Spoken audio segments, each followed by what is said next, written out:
ایسی بات نہیں ہے مولانا ارشد رضا کے پاس وقت ہی وقت تھا، وہ بھی ایک مصروف آدمی ہے، وہ بھی ایک بال بچے دار آدمی ہے، وہ بھی اپنے علاقے اور سماج کے اندر ایک وقت رکھتے ہیں، ان کی بھی مصروفیات ہے، لیکن سارے مصروفیات کو بالائے طاق ڈال کر یہ مرد مجاہد اس مشن پہ لگا رہا، اور آج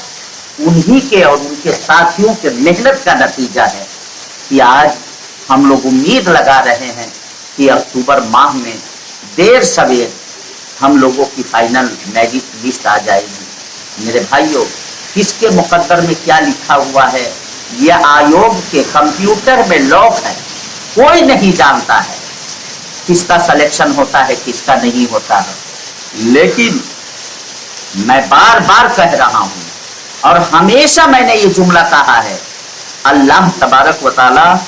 محنت کرنے والوں کی محنت کو رائگاں نہیں فرماتا ہے، رب قدیر دیکھ رہا ہے، اس کی شان کریمی بخوبی دیکھ رہی ہے کہ مولانا ارشد رضا نے، آفتاب بابو نے، عدنان صاحب نے،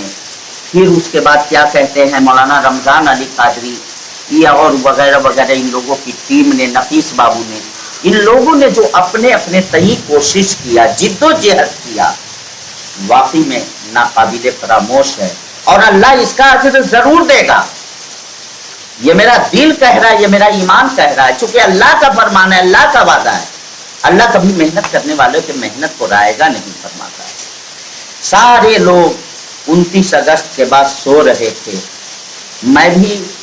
15 10 دن تک ویڈیو نہیں بناتا تھا،